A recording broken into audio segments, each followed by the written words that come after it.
I'm Francesca Maxime. And I'm Matt McClure, and this is Currents.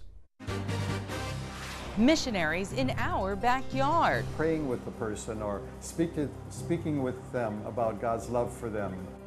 The Pope is on vacation, but discussion on his encyclical continues. The pro-life people tend to be on the right politically, and the social justice people tend to be on the left politically. And Pope Benedict is trying to get us to look beyond those old categories.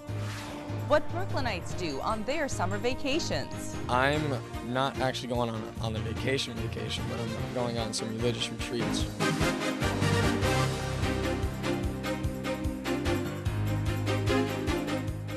Good evening. Economic data released today should be good news for many Americans. New home sales rose 11% in June to the highest level this year. Now that's the good news. But the not so good news is that those sales numbers were actually still lower than they were just a year ago. That's right. And you know, there are still many people, of course, who have no place to call home at all. One group trying to help is Lay Apostolic Ministries for the Poor, or LAMP for short, a Catholic mission that's helping not only materially but also spiritually. They just held a discernment weekend titled Under Marys Mantle for those interested in working with this unique ministry. And we actually stopped by Holy Cross Church on 42nd Street in Manhattan, that's just across from the Port Authority bus terminal, to see them in action.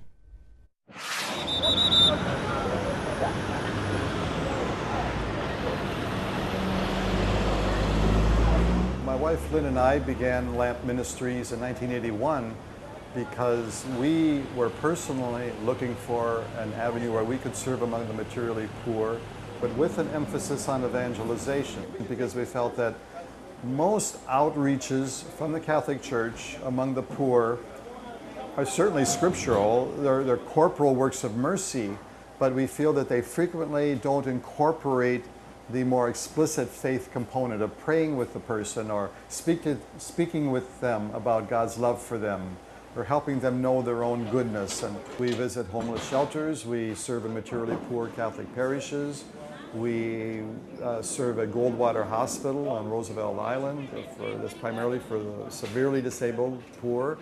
We have the Lamb Cafe, the canteen truck that we take out 4 days a week to the South Bronx. The response is so wonderful. People will, no matter what they're doing, or the fact that they're homeless, the fact that they're suffering in that way, they will drop with their concerns and they will come.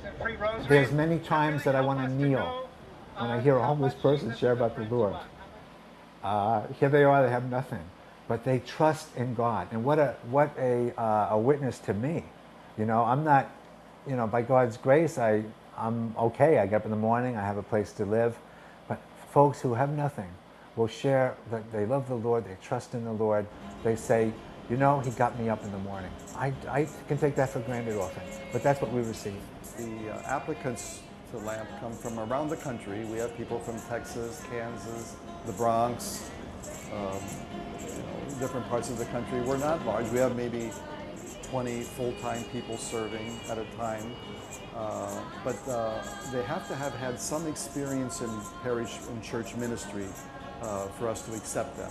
I thought I would be an evangelist in parishes, you know, in the suburbs and on YouTube, and so, but now, you know, I think you need to start evangelizing the materially poor, because then they help you become more humble, because you need humility in order to teach people about the faith.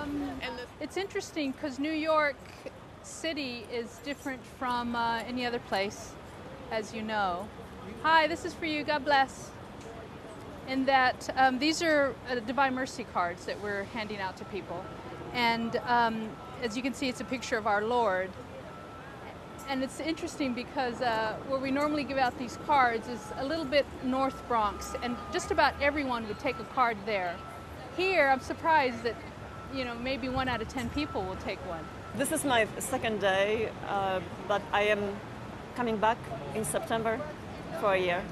I love people and I love to care for them, and this is a place where my spirit is moved, my heart is moved. Our mission is for ourselves to be in synchronization with the heartbeat of Jesus, which is a heart of compassion for those who are poor. So and that requires a lot of a prayer on our part, to be one with the heartbeat of Jesus and his compassion for the poor and those in need. So we want to kind of, in our own spirit, plug into that and be an instrument of his, as we are able, through his grace, to help people know his love and his compassion. Well, Tom Schuring there from Lamp Catholic Ministries, and really a reality check, for us who have a place to sleep at night and who know that, we're going to have a roof over our head the next day. And it's just, it's really a reality check when you think that there aren't those out there that are that fortunate, and they not only have the material needs, but the spiritual needs too. Oh, of course. Everyone has spiritual needs, and everybody would like to have, obviously, a place to live and a roof over their head and food to eat. One of the things that my grandfather always said growing up, and he was very, devout Catholic, always said, I'm grateful for all the things that I have, and I'm also grateful for all the things that I don't realize that I have. Yeah, there you go. Profound, profound words. Well, stay tuned. There's much more current straight ahead, including all the day's headlines.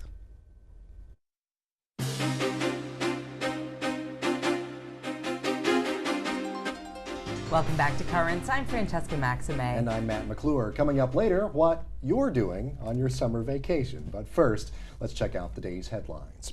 Well, and the Pope's wrist injury that we've been telling you about, you'll recall that. Now we have word on how it happened. Benedict spokesman says the pontiff stumbled on the leg of his bed while looking for a light switch. He didn't call for help and wanted to celebrate Mass as usual the following morning. Of course, a doctor was called, and the good news, the Pope's fracture is said to be healing well. And the Pope will be smiling in September when he visits the Czech Republic. A newspaper there reports Benedict will attract a larger crowd than when President Obama visited the country. Today, Benedict also confirmed that he'll visit the Shroud of Turin when it goes on public display next spring. The shroud is believed to be Christ's burial cloth. Well, it may not be the most popular book at the beach this summer, but Pope Benedict's latest encyclical continues to attract a lot of readers and a lot of analysis, as we hear from Rome Reports. Benedict XVI's encyclical, Charity and Truth, is already on the list of best-selling books this month. In it, the Pope proposes the steps to achieve a sound economy and to avoid another economic crisis in the future. But rather, I think he's trying to get us to change our orientation from a moral and ethical perspective and to address economic and social affairs from a more Catholic moral perspective. Sometimes we think that Catholic morality only has to do with, let's say, marriage and family issues, or only is something that we hear about on Sundays in church. Kishore Jayabalan is an economist who directs the Acton Institute in Rome for the study of religion and freedom. He says that one of the most important points the Pope stresses in building a new economy is respecting people's rights to initiative and property. What the document refers to as breathing space. And you have to let people, on the grounds of subsidiarity, come up with their own solutions to their own problems. They can't all be dictated from the top down. Benedict also says the new economy should entail that globalization be a process that pursues the common good. The second thing is that the rest of us need to realize that globalization is a process for the good, that excluding people from globalization is simply a way of spreading poverty more broadly across the world, which goes against Catholic social teaching. According to Jayabalan, to solve the economic problems, the theological aspect must also be included. In his encyclical, the Pope explains why a relationship between God and man gives people more freedom. I think the third aspect is a theological point, which coming from Pope Benedict in terms of theology is very important. The third aspect being that the relationship between God and the human person is one that allows for more freedom. Rather than restricting freedom, it allows for more freedom because it tells us that there's a relationship that the state cannot enter into. And I think this is why the encyclical refers to religious freedom for the first time in a social encyclical. But Jayabalan says that above all else, the Pope seeks to unite two concepts that are often separated: respect for life and social justice. He says the Pope's gift to President Barack Obama, the document Dignitas Personae on bioethics, clearly shows his agenda. In many aspects of the church, the pro-life people tend to be on the right politically, and the social justice people tend to be on the left politically. And Pope Benedict is trying to get us to look beyond those old categories. In short, according to Jayabalan, charity and truth is a call to work together for social justice a goal that cannot be realized without a profound respect for human life in all its stages.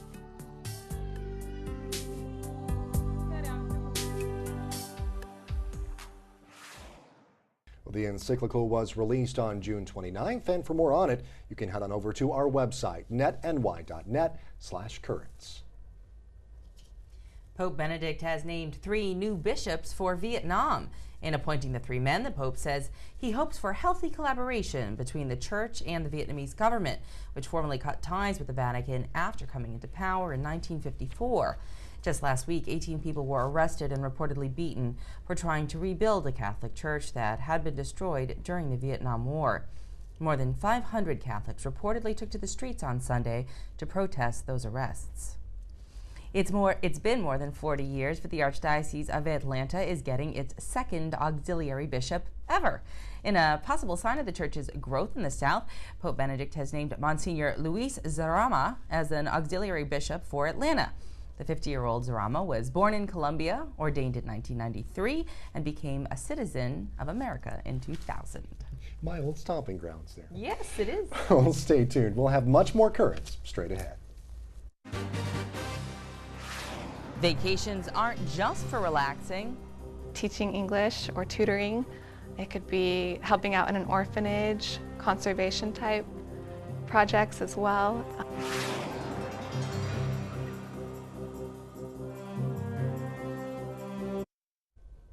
Welcome back to Currents. I'm Matt McClure. And I'm Francesca Maxime. Well, summer is in full swing. You can definitely tell by the heat, and plenty of people have vacation on their minds.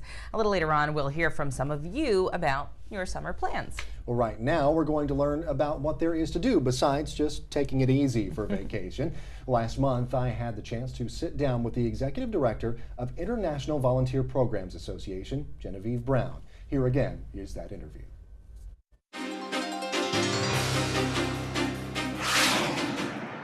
Tell me a little bit about the organization and what you do. Great. The IVPA stands for International Volunteer Programs Association. It's a national association for organizations that are involved in international volunteering abroad. So they organize trips and internships abroad for people that want to go and serve. Great. So you kind of give them the old seal of approval there. Exactly. To become a member, they have to adhere to the best practices and principles listed on our website and go through a rigorous application process. Gotcha. What are some of those standards that you hold them to? They deal with program standards, so are they upfront about their program costs? It deals with the programmatic side, so how are they involved in the community? Is it a partnership? Are they using local partner organizations as well?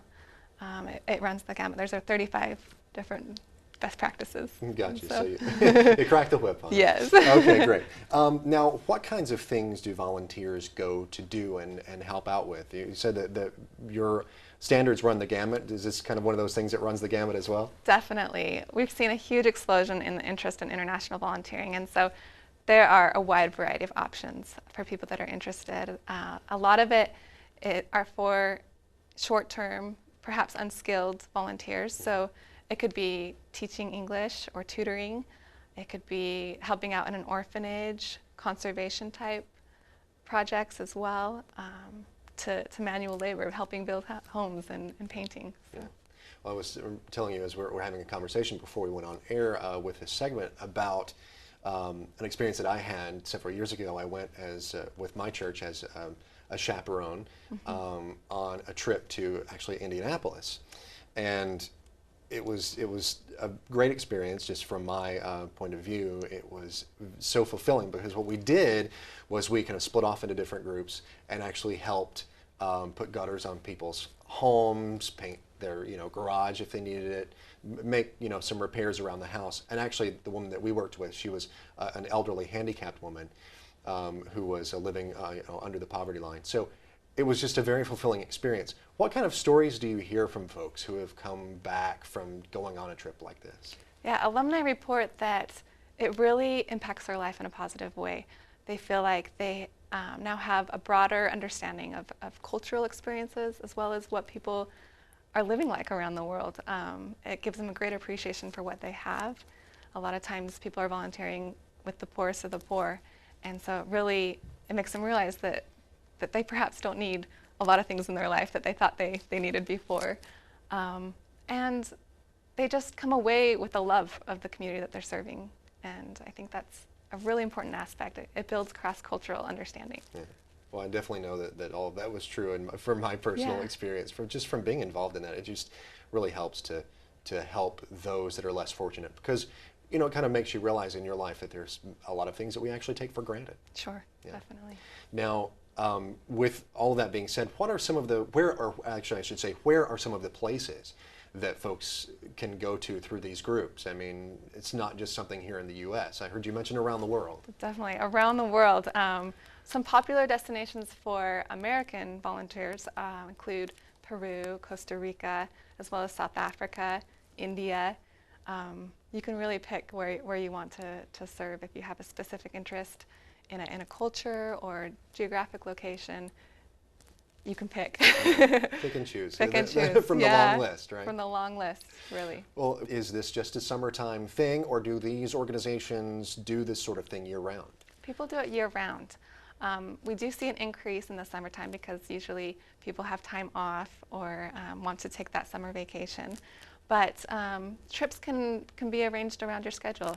It could be as short as a week to a year. And so there's a wide variety of opportunity to do this sort of volunteering. Well, something that you might not think of there, to what to do on your summer vacation. Help others improve their lives as well. Well, why not? It's when you have some time. Sometimes you're bored anyway, really, frankly. There's not much to do. And it's always nice to give back. You don't realize how, at least sometimes you don't realize, how fulfilling it is to give back until after you've started to do it, and that you just get so much from it that you become addicted to it. Well, as I told Genevieve, that was my personal experience. Not exactly a third world country in Indiana, but still, it was very fulfilling. And it comes down to a choice of, you can go and see a grown adult dressed in a mouse costume, or you can go actually help others improve their lives. And it's really, I think anytime you have an opportunity to be able to give something to someone else of yourself, whether it's, just being with someone, visiting the elderly, trying to help and clothe people, feed people, if you can write a check, provide them with some, assistance for shelter, whatever it is, what you get back from it, I think, is the real gift. Forget about whatever you're giving away, you get something back. That's absolutely right. Stay tuned. There is much more Currents straight ahead. Well, finally tonight, we just heard about some different and unique ways to spend your summer vacation. So what will you do? Well, I know what I'm going to do, but that's the question that we asked of churchgoers at St. Dominic, St. Finbarr's, and St. Athanasius in South Brooklyn. I may go with the car somewhere, but I'm not going anywhere too far because the economy and because I don't really make plans this year. And I'm going on a retreat. Well, it's like a retreat. I'm going defending the faith in Steubenville, Ohio. I'm not actually going on a vacation, but I'm going on some religious retreats just to, brighten up my summer and make it useful. I'm going on a service retreat to just do service for 9 days. We're doing a short trip to South Carolina to see his great-grandmother. So this will be the first time he gets to see her. So other than that, we're staying home and saving money. No big trips to Disney this year. I'm going to take a cruise down from Miami to the Jamaica, Mexico, the Keys. It's going to be fun. I actually am away for the summer. I'm from California, and I'm here visiting all my family. So I think that if you're out doing it for a good cause, spending time with your family, then yes, I say go out and do the right thing. But if you're out there just spending frivolously, then no. Well, I have a beautiful camper in God's country up in the country, and that's where I will go. We're going to stay home to save some money. I mean, we're doing pretty much the same stuff that we've done in the past. Even though I have talked to my wife about, we have to watch the expenses. There are so many things that you can do in the city, that is just, a lot of things going on. You can be like on vacation here. I think I'm going to stay close to home.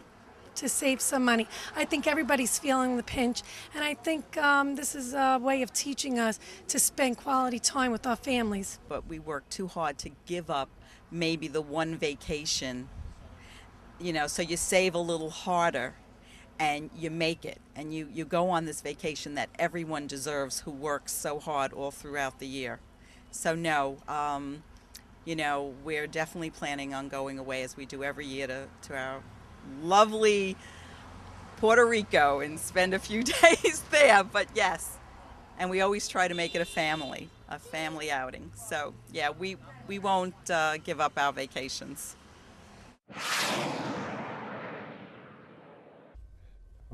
Well, suddenly I want to just make a great escape somewhere to an island in the Caribbean. But you love New York. New York is where a lot of people come for vacation. That's right. You can always just take a vacation in Times Square or go check out a museum or those kinds of things when you're here. There's never a shortage of things to do or see in New York. That is the good thing. And a lot of people are doing that. I mean, a lot of folks here in New York City are staying here because, I mean, with the economic conditions currently, a lot of people are having a staycation, as they say, this year instead of a vacation. Here especially, there's so much stuff to do that's for free that you don't even have to spend money on. I mean, there's free concerts in the parks. There's always something going on.